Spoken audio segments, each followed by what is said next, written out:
Hamdan wa syukran lillah amma ba'd. Bagaimana kabarnya hari ini? Insya Allah sehat. Harus sehat ya. Di masa-masa pandemi seperti ini, kita wajib menjaga kesehatan. Alhamdulillah kita masih bisa berkumpul walaupun dengan keadaan virtual. Kita tidak tahu sampai kapan pandemi akan berlalu. Tugas kita adalah tetap menjaga kesehatan dan selalu mematuhi protokol kesehatan.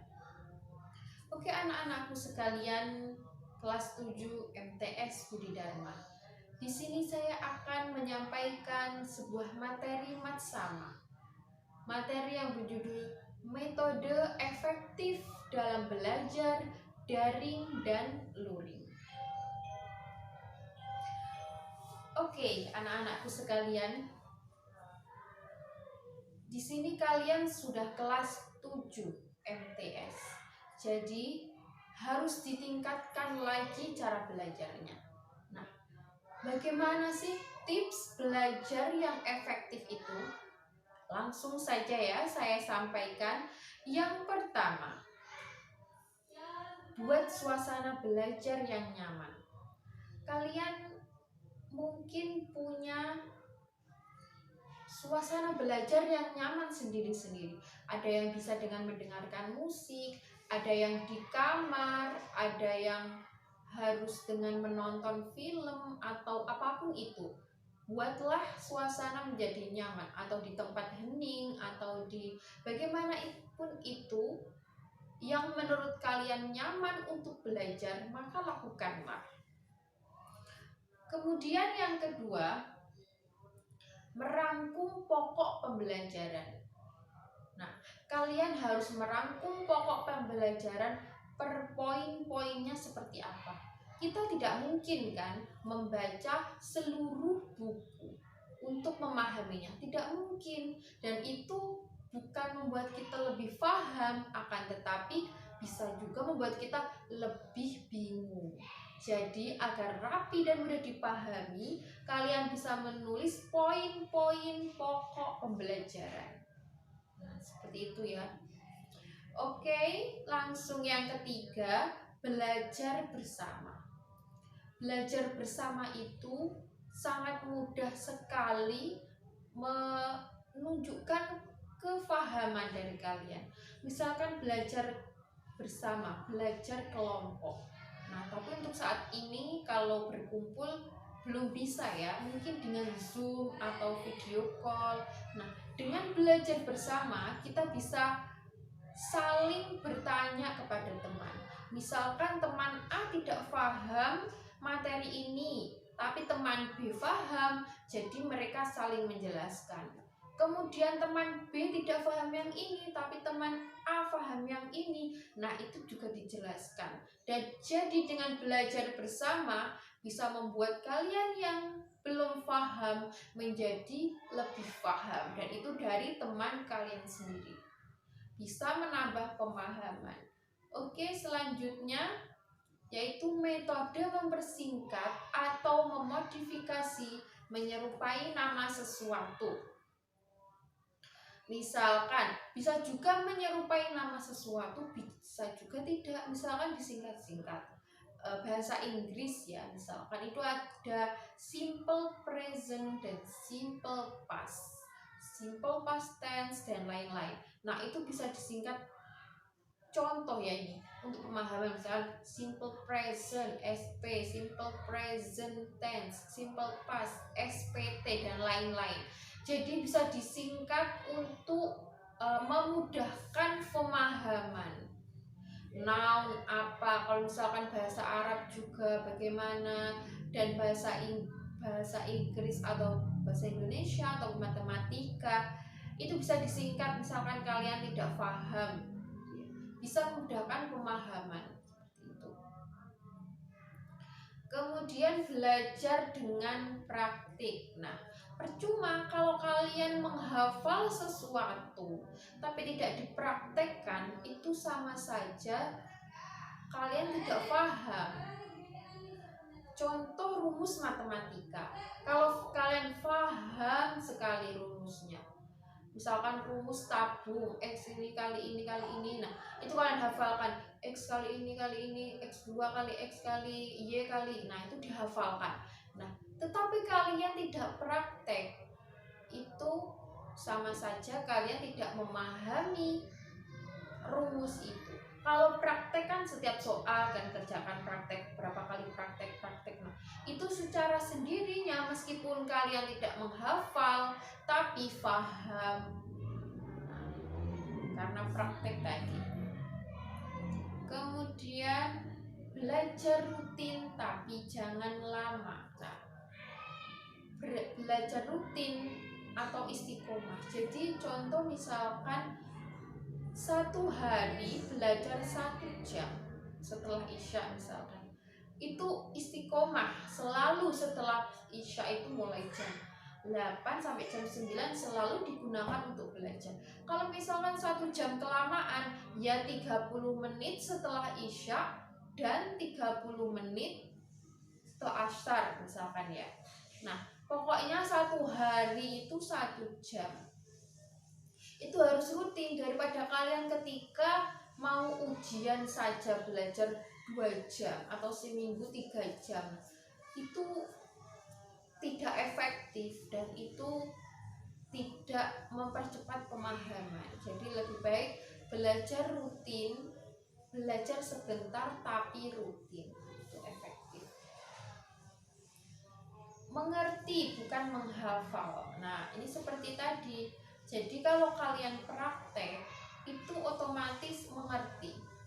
Nah kalau menghafal ya seperti tadi, menghafal rumus-rumus tetapi terus tidak dipraktekkan, tidak mengerti, sama saja itu tidak paham dan tidak bisa mengerjakan soal. Oke, selanjutnya yaitu cara belajar efektif daring. Cara efektif ketika belajar daring. Nah, kita sudah hampir 1 tahun lebih menjalani belajar dengan sistem daring, ya kan? Nah, apakah cara belajar daring kalian sudah efektif? Nah, di sini saya akan menyampaikan cara belajar efektif ketika daring. Yang pertama, atur tempat untuk belajar. Sama seperti ketika belajar luring tadi, atur tempat yang membuat kalian nyaman. Biasanya mood setiap orang itu berbeda-beda. Mungkin moodnya dan nyamannya belajar di kamar sendiri, atau di ruang tamu, atau di belakang rumah, di taman rumah, di karangan rumah.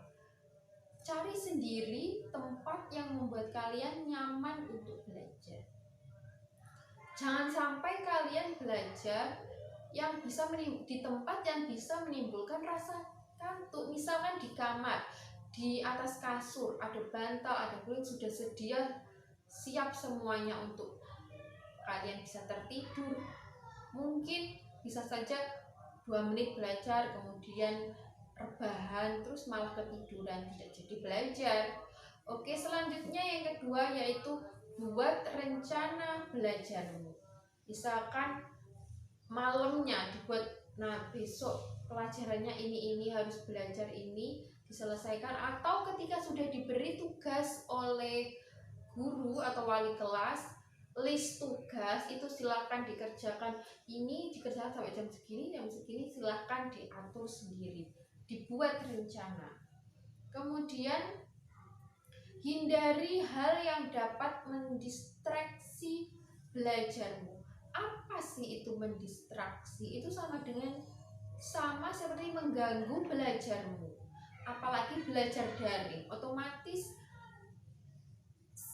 sedikit banyak kalian akan melihat layar monitor HP. Di situ bisa saja kalian terdistract atau terganggu dengan pesan WhatsApp, notis Instagram, iklan YouTube, Shopee, dan lain-lain. Nah, Jangan sampai terganggu oleh itu. Harus tetap fokus. Bisa aja dimatikan datanya, dilihat saja tugasnya, dikerjakan. Atau mungkin menggunakan internet, ya tetap fokus, jangan sampai terganggu oleh pesan-pesan dan lain-lain. Kemudian perhatikan jadwal pelajaranmu. Perhatikan, misalkan ya itu tadi, setiap hari kan dikirim oleh wali kelas, oleh guru. Diperhatikan berapa hari ini ada berapa mata pelajaran dan harus aku selesaikan sampai jam berapa, itu silahkan diperhatikan. Misalkan batas waktu pengumpulan tugas jam 2, ya jangan sampai melebihi itu. Bagaimana caranya kalian mengatur waktu agar jam 2 siang itu sudah selesai tugas-tugasmu. Kemudian luangkan waktu untuk bersantai. Nah, ketika belajar daring, saya yakin kalian mesti jenuh. Setiap hari tidak bertemu teman, tidak bertemu guru, cuma menghadap laptop atau layar HP berjam-jam untuk mengerjakan tugas, pasti jenuh.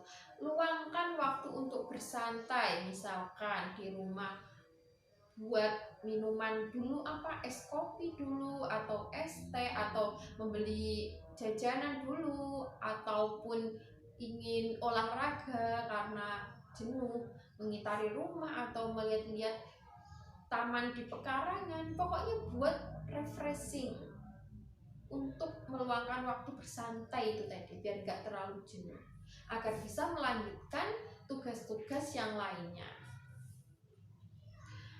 Nah, kemudian bijak memakai handphone. Jadi harus bijak memakai handphone ya. Karena sekarang itu daring, belajar di mana-mana daring, jadi membutuhkan handphone. Nah, kita selalu memegang HP, jadi harus bijak dalam menggunakannya. Gunakan yang penting-penting saja. Misalkan kita itu tadi di pesan WhatsApp mendapatkan tugas hari ini sudah tertulis listnya, silahkan ditulis di buku catatan kecil. Misalkan pertama mengerjakan LKS halaman 1-2, tulis YouTube, tulisannya di buku catatan. Kalau kalian melihat HP terus, itu seperti tadi, ada pesan langsung diklik, terus balesi chat terus sampai nanti tidak terasa waktunya sudah habis 1 jam atau berapa menit. Terus ada di tag Instagram, habis itu dilihat, terus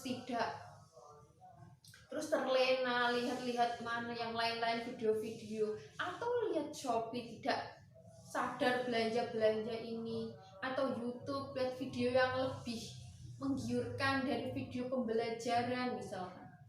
Itu mesti seperti itu. Jadi tidak terpungkiri. Jadi bagaimana? Ditulis di buku catatan kecil, kemudian data HP dimatikan, sudah ditaruh. Silakan fokus mengerjakan. Kalau memang membutuhkan internet, ya harus fokus. Kalau kalian lebih cepat mengerjakan, maka lebih cepat selesai dan lebih cepat untuk bersantai, berleha-leha. Kalau dikerjakan satu mapel, kemudian leha-leha, main HP, main game, begini, nah itu malah selesainya lama. Tidak selesai-selesai, memakan waktu melebihi dari jam batas pengumpulan. Nah, itu. Jadi harus fokus dan diselesaikan tepat waktu. Nah, pembelajaran daring di MTS Budi Dharma. Setiap sekolah mesti punya peraturan untuk pembelajaran daring. Nah, di sini teknis yang kita gunakan yaitu harus disimak ya. Yang pertama, guru membuat jadwal pelajaran dan tugas sesuai mapel. Sudah diatur jadi ya, jadwal pelajaran, tugas sesuai mapel itu sudah diatur.